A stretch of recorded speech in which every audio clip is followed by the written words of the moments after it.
And welcome back, everyone, here to Live Now from Fox. I'm your host, Mike Pache. Thanks again for joining us.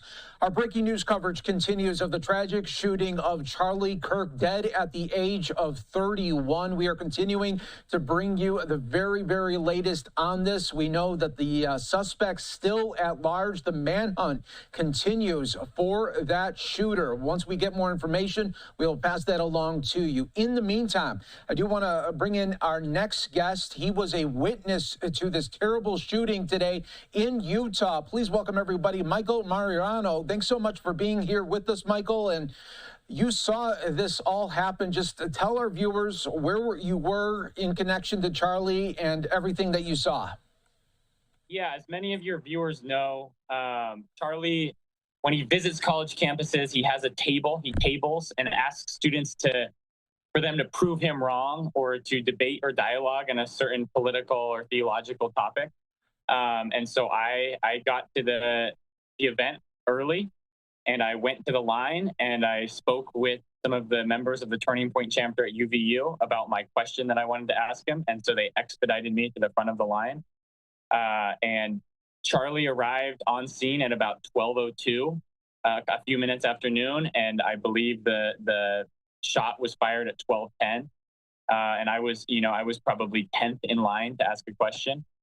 So, only 10 or 12 feet to his right. And he was shot in his left neck.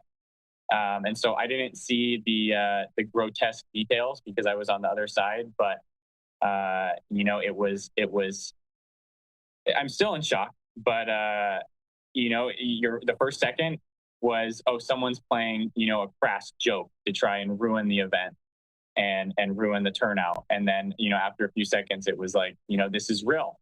I've always seen this and wondered if I'd ever be a part of something like this. And now I'm in the midst of a political assassination and a hate crime.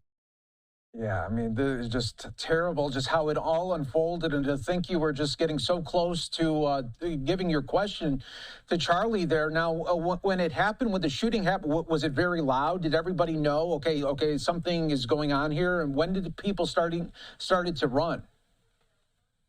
I mean, I think it's all a blur momentarily. Some people were under the impression that it wasn't loud enough to be a gun. I think some people thought it was a firecracker.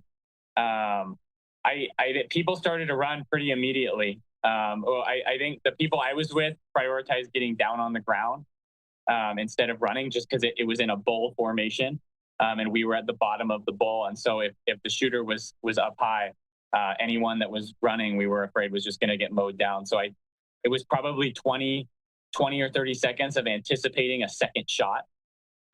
Assuming that it was a mass shooter. And then once I think people realized that it was a more targeted attack, we helped people find their families and get the heck out of there. Yeah, no doubt. I mean, once that happens, you just got to start running and hoping for the very best. And that moment that just happens, and there's mass confusion. And then when did you realize, okay, this is really bad? And then when did you get the details that unfortunately he passed away? It probably took about 3 hours to get the news that he had passed away. Initially, I didn't even know if he had been hit. I saw him bounce. I saw him fall down in his chair, but that was inconclusive. Some people were saying he was hit. Some people were saying he wasn't hit. And there were just mixed news flying around everywhere. We heard that he had been hit maybe 30 minutes after. It was confirmed through video evidence and whatnot. And then I think we were waiting on standby. And as a member of the community down here in Utah, you're hearing different things from friends and family who are saying, my uncle works in the hospital. This is what I've been hearing. My father-in-law is the surgeon in there right now. This is what I've heard. So mixed reviews until I think it was President Trump that kind of sent out the memo that unfortunately Mr. Kirk had passed away. It's terrible, terrible. I want to show our viewers right now. We'll get to this in just moments. There's a vigil going on right now in Orem, Utah. We'll give that to you as soon as we wrap up here. But I want to continue with you, Michael, just because you were so close to this. I mean, just 10 people away from asking your question. And I mean, given everything that we see now in this landscape of political divisiveness, I mean, it doesn't seem like you could have an opinion anymore, because if someone doesn't like your opinion, they're going to try to find where you're at and want to kill you if you're big enough, if you're an influencer, it seems. Yeah, certainly. This is a political assassination and a political hate crime, but in the same sense, it's not political at all. We here in Utah, we here in America are all grieving. We're all grieving. So now is the time to think about what we say and how we say it. Because if we don't take a moment to stop and suspend our judgment, instead of focus on unity, we're going to keep going in this conflict of irrational responding when we're projecting.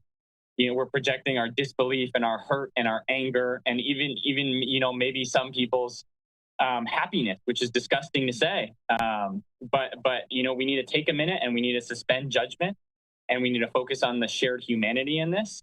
And so our response and my response is to take a moment to process my emotions instead of responding out of shock or anger.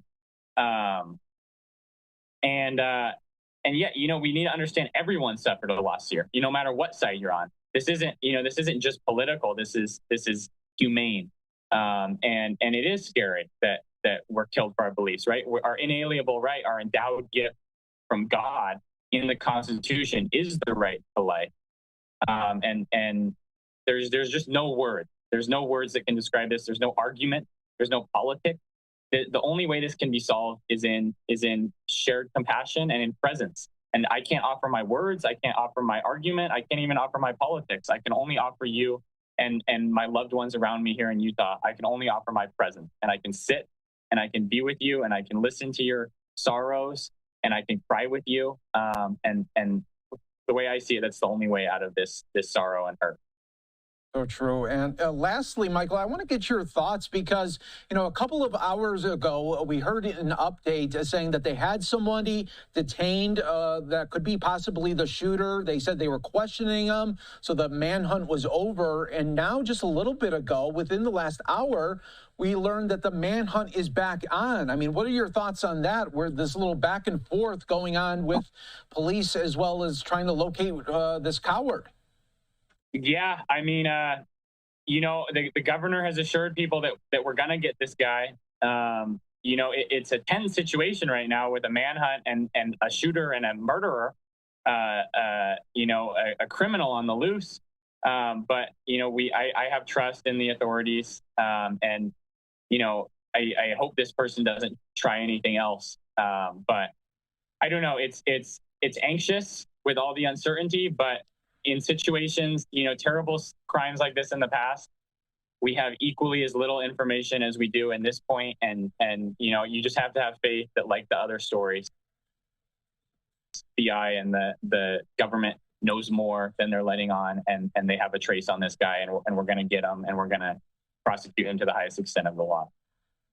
Yeah, so well said. Michael, thanks so much for speaking with us. I'm glad that you're okay, but I'm sorry for you that you had to witness such a tragedy today. But take care, and thanks again for speaking with us. Thanks, Mike. God bless.